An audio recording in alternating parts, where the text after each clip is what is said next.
y'all can relax. Can you close your eyes for me, just for a second? If anybody tries to touch you, I'm gonna kick you in the head. So just don't touch anybody, just close your eyes for a second, please. Just follow me for a second.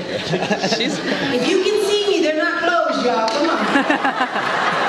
Just for a second. That's my girl. All right, soldiers, travel with me just for a second, okay? It won't be too long. I want you to think about what brings you here. I want you to think about what you remember when the shit gets hard, when the shit gets rough. I want you to think about what gives you hope.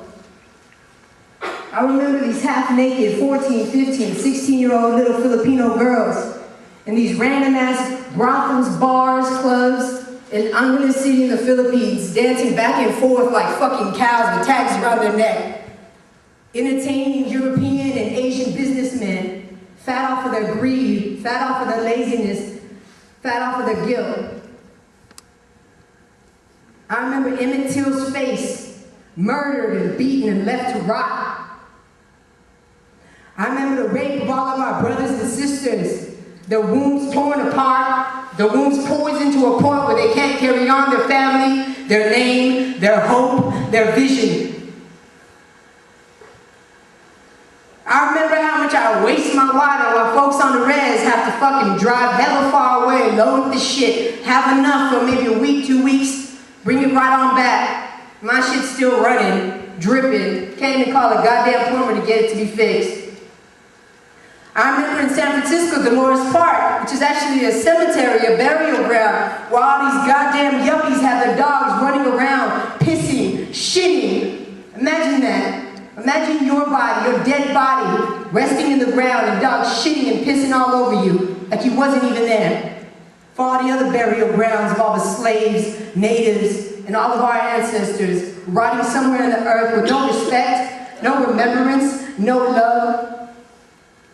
I think about my homeboy Peps telling me about how many bones, blood, artifacts of Native folks have been stolen by the fucking universities, UC Berkeley, for example, and they're changing up laws so the people whose ancestors those are can't even claim them no more. Motherfuckers are being talked about in anthropology like they're dead, like people aren't still living, like people aren't still alive, like people aren't carrying on their struggle, their culture, their histories, their visions. That's what I remember. What do you? What trickles through your mind every time you step out of the classroom or step in, knowing you might hear some racist-ass comment, some innocent little mention of what some little Asian, black, Hispanic, Indian person did? What goes through your heart and your body? Is it just let it pass? Is it a deep-seated anger? Is it a deep-seated pain? Or is it a little ding on that little reminder of what your purpose is? Or do you not even notice that shit anymore? What is it for you? What do you remember?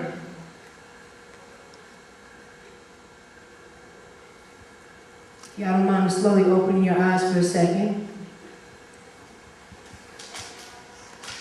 I ask my kids all the time because a lot of them, they'll be hella frustrated. I teach at high school in Oakland, and a lot of times my kids will be frustrated, and I can't be mad at them. I can't be mad at them when the shit don't make sense, because it's like, you think about it. How do we talk to each other? Text messages, AIM, cell phones, everything's quick.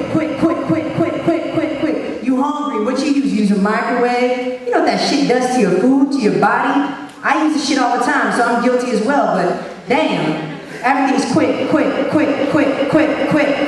It's not now I'm mad, it's not now I'm pissed, it's not mad, it's your fault, no, it's your fault. Did we choose to live like this?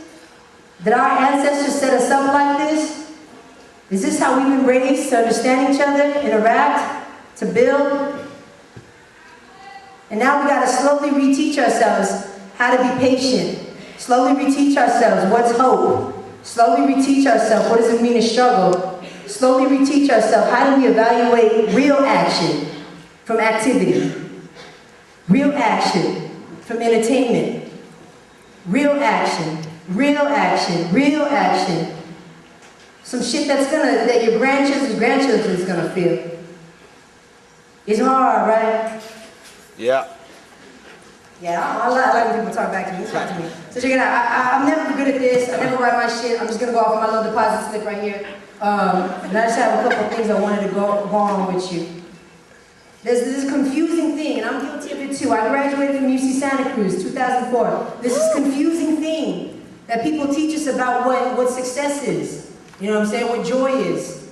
You know, it's joy knowing that eventually you'll have your own car, and you'll be able to have rims on it, and you'll be able to buy the nicest fits that you can afford from H&M or Urban Outfitters or Foot Cup or whatever the fuck, right? It's joy knowing that you'll have a stable job, 2.5 bedrooms and a restroom, a child, you know, who have their very own playpen, maybe some shit you didn't have. And a lot of us are confused by that. I'm not mad at you. Every day you're being bombarded with commercials and whatnot. But the same shit goes on here. Is joy, is success a t-shirt that you made for your event? Is joy, success, looking fly when you have your little open mic? Is joy, success, all the information you accumulated in your head but you don't ever fucking share or apply? What's joy? What's success? They've confused us to think that joy and success is a product. And they never wanted to tell you it's a process. They confused you and told you that joy and success is a product. And they don't want you to understand it's the process, not the product. It's the process, it's not the product.